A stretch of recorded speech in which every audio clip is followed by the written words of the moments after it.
আর আজকে বিজেপির প্রার্থী তালিকা প্রকাশ হওয়ার পর যে প্রশ্নটা আরো জোরালো হচ্ছে তা হলো এই যে 2026-এর বিধানসভা নির্বাচন, এই নির্বাচনে কি ফের মমতা বন্দ্যোপাধ্যায় এবং শুভেন্দু অধিকারী দ্বৈরথ আমরা লক্ষ্য করব। কারণ ইতিমধ্যেই প্রার্থী তালিকা ঘোষণা করেছে বিজেপি, যেখানে দুটি কেন্দ্র ভবানীপুর এবং নন্দীগ্রাম থেকে লড়াই করছেন শুভেন্দু অধিকারী। ভবানীপুর কেন্দ্র, যেটা মমতা বন্দ্যোপাধ্যায়ের কেন্দ্র, তৃণমূল এখনো প্রার্থী তালিকা ঘোষণা করেনি। তবে যা খবর পাওয়া যাচ্ছে, এই কেন্দ্র থেকে মমতা বন্দ্যোপাধ্যায় লড়াই করবেন এবং তার বিপরীতে এবার লড়াই করতে চলেছেন শুভেন্দু অধিকারী। নন্দীগ্রামে 2021-এ আমরা এই লড়াই লক্ষ্য করেছিলাম, কিন্তু তখন মমতা বন্দ্যোপাধ্যায় শুভেন্দু অধিকারীর কাছে হেরে গিয়েছিলেন। বিধানসভার বিজেপির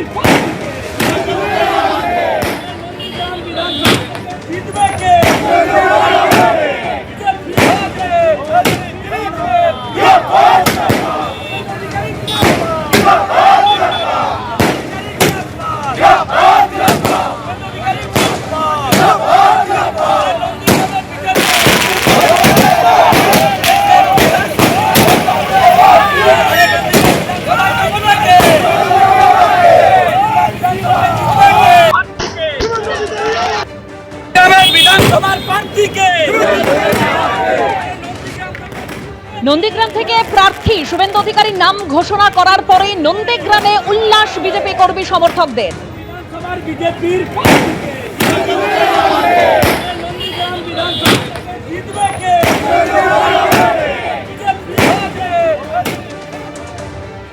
বিজেপির পাশাপাশি আজ সিপিএম এর তরফেও কিন্তু প্রার্থী তালিকা ঘোষণা করা হয়েছে। আলিমুদ্দিন স্ট্রিটে সিপিএম এর প্রার্থী তালিকা, প্রথম দফার প্রার্থী তালিকা ঘোষণা করা হয়েছে। এর মধ্যে মেখলিগঞ্জে সিপিএম প্রার্থী কমল রায়, মাথাভাঙায় খগেন বর্মন, শীতলকুচির নবদীপ্তি অধিকারী, দিনহাটার বিকাশ মণ্ডল, নাটাবাড়ির প্রার্থী ধনঞ্জয় রাভা, অন্যদিকে তুফানগঞ্জে শ্যামল রায়, পাশাপাশি উত্তরপাড়ার মীনাক্ষী মুখোপাধ্যায়, বড়নগরের সায়নদীপ মিত্র, এছাড়া রাজারহাট নিউ টাউনের সপ্তর্ষি দেব প্রার্থী। উল্লেখযোগ্যভাবে কালীগঞ্জের প্রার্থী নিহত তামান্না খাতুনের মা সাবিনা ইয়াসমিন।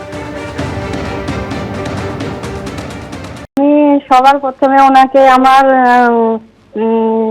প্রণাম জানাই, সালাম জানাই, থ্যাংক ইউ। উনি যে এত বড় দায়িত্বটা আমাকে উপযুক্ত মনে করেছেন। সবার আগে তো আমার মেয়ের জন্য লড়াইটা আমার জারি থাকবে।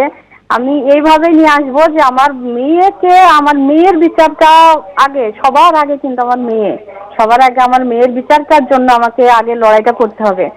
তো আমি সেই লড়াইটা যেমন ভাবে চালিয়ে যাচ্ছিলাম, আমি ঠিক তেমন ভাবেই লড়াইটা আমার চলবে, লড়াইটা আমার জারি থাকবে।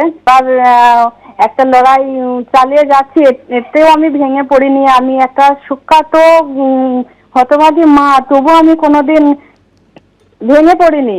আবার আর একটা লড়াই আমার যোগ হয়েছে, আমি চেষ্টা করব আমার জান প্রাণ দিয়ে এই লড়াইটাও জয়ী হওয়ার।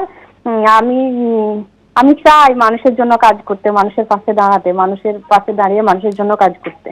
হাওড়া শিবপুর, সেখান থেকে ঘোষণা করা হয়েছে রুদ্রনীল ঘোষের নাম, এবং রুদ্রনীল ঘোষের সঙ্গে আমাদের প্রতিনিধি কৃষ্ণেন্দু অধিকারী এই মুহূর্তে সরাসরি রয়েছেন। কৃষ্ণেন্দু। একদমই তাই, রুদ্রনীল তার বাড়িতে রয়েছে। রুদ্রনীল, প্রথমত হচ্ছে এবারে নির্বাচনের এপিসেন্টার হচ্ছে ভবানীপুর, এবং ভবানীপুরের এই প্রাক্তন প্রার্থী আপনি এবারে শিবপুরে দাঁড়াচ্ছেন, কতটা আশাবাদী, খুশি?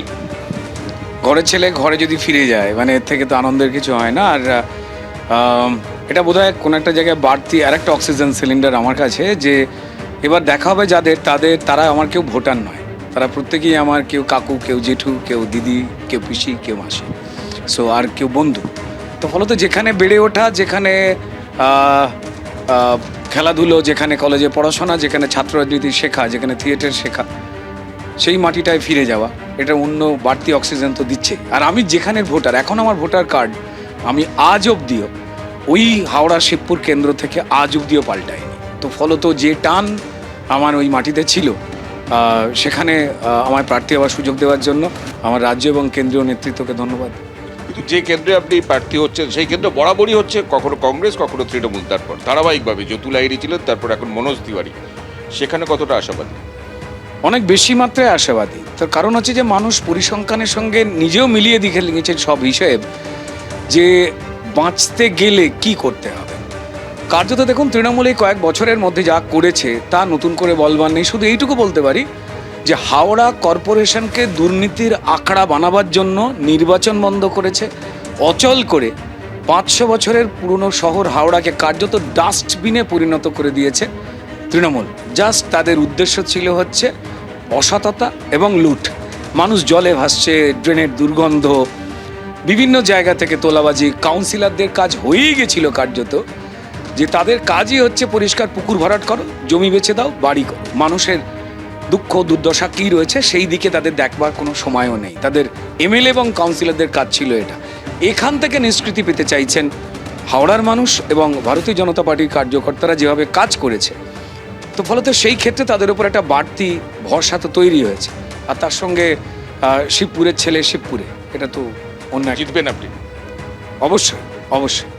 রুদ্রনীল জানাচ্ছেন জিতবেন। রুদ্রনীল এবার শিবপুরের ক্যান্ডিডেট এবং আজকেই তিনি কলকাতায় বসে সেই খবর পেয়েছেন এবং আগামীকালই শিবপুরে তার প্রচার অভিযান শুরু করতে চান রুদ্রনীল ঘোষ। ধন্যবাদ কৃষ্ণেন্দু।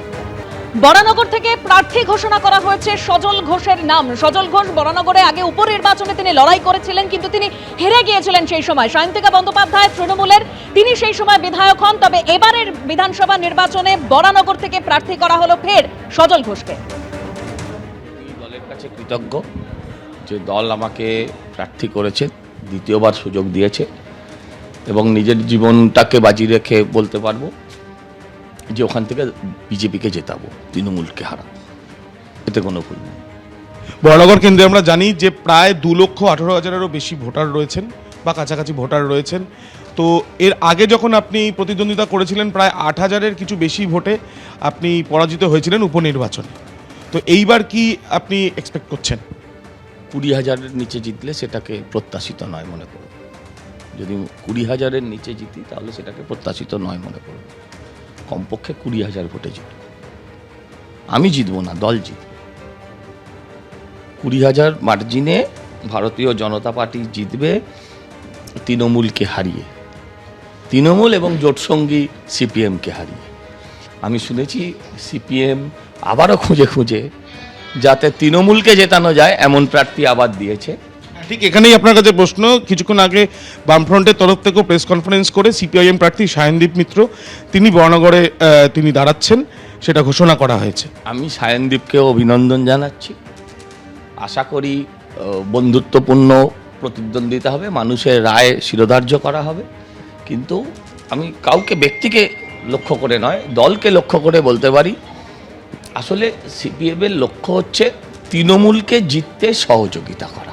এবিপি আনন্দ, এগিয়ে থাকে, এগিয়ে রাখে।